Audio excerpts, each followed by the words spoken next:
Well, good evening, friends. Mark Holmes here, and as always, I want to thank you all for watching, commenting, subscribing, and being part of the Joe Boo Sports Report. Without you guys, as well as you ladies, you know that this literally does not work. It's been a long-ass day, but this was actually freaking incredible. Let me say shout out to Cop Pizzle, because we ended up doing a live stream with our exclusive Philly cam that we're going to call the Cop Pizzle cam tonight as well, following along with his stream. I'll be honest with you. When a team loses, when you're really truly a fan like Cop Pizzle is, or I am of my Cowboys, when your team loses, a little piece of you inside dies. Nothing important now, as George Allen said, but a little piece of you. But when you have victory there, when you have plays that literally that just kills a game, to have a touchdown pass literally with nobody else in the shot other than your wide receiver, and he dropped it. Knowing that you have opportunities like that, knowing that you get a turnover in the last few moments and you can't get the first down and have to leave 2 minutes on the clock for the opposition, it kills you. To know that they kicked the field goal and they missed, but your guys went off sides, that you literally had play after play after play that killed you. It's agonizing. It's not a little piece of you that dies when that happened. It's a big hunk that dies inside. Shout out to Cop Pizzle and to the agony that he went through. Man, we're coming for the belt, buddy. We're coming for the belt. But I'm going to tell you right now, we've had the week from hell. The week from hell with the injuries, losing DeMarcus Lawrence, losing Lyle Collins, losing Randy Gregory, losing Michael Gallup. We've had hit after hit after hit. And if you watch the Chargers, against Washington, you saw the Chargers win that game 20-17, right? And you looked and said, man, the Chargers, that's an incredible offense. You said the Chargers, Justin Herbert, that guy's great because that Washington defense is great. And it's like, man, if Justin Herbert could get 20 points on what people said is one of the best defenses in football, that front seven, literally is just insane. That, man, they're going to run rock shit through the Cowboys. They're going to score 50 points on us because our defense is nothing like the Washington defense. Dudes, I'm sorry.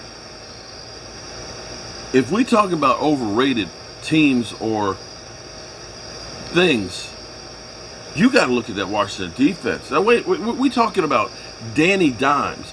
Danny, who's had 40 turnovers in his career. Danny, who has had 32 fumbles in his career in 30 games.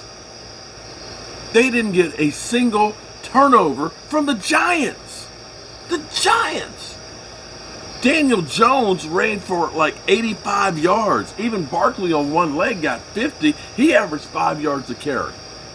They ran all over the place. And Chase Young, this Chase Young that everybody feared as a man-child, had a couple of bad penalties. And really, other than trolling the Giants, he really didn't do that much. That defense got picked apart. You let Daniel Jones and the New York Giants score, 29 points? Daniel Jones. Now, we were impressed because, oh my God, Justin Herbert, that team scored 20 points against that defense.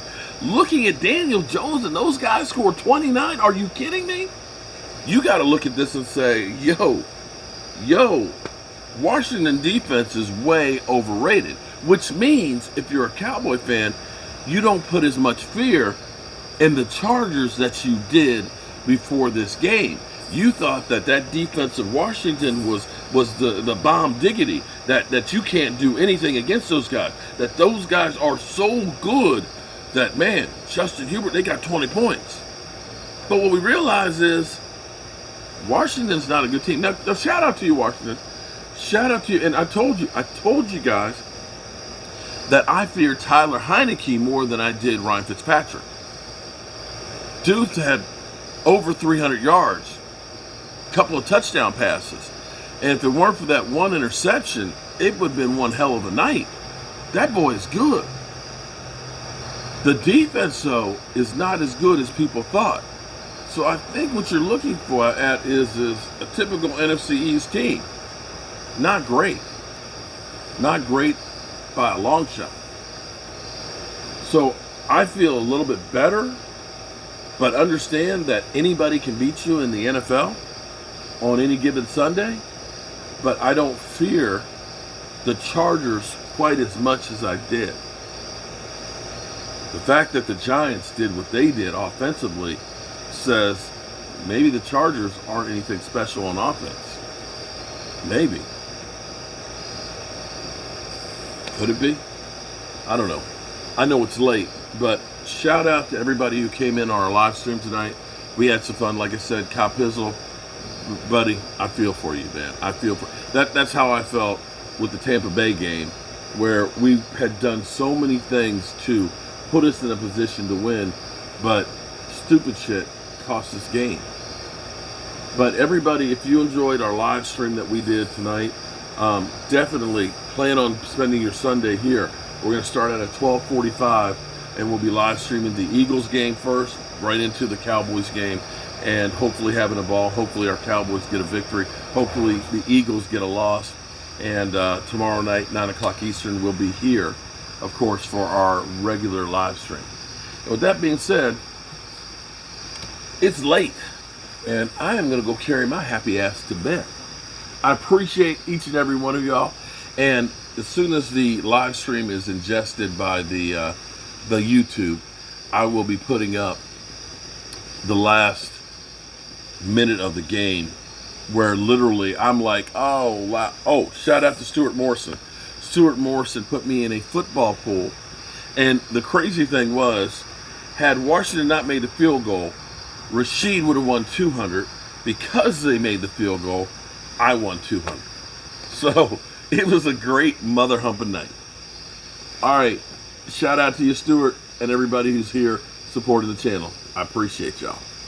Have a good night.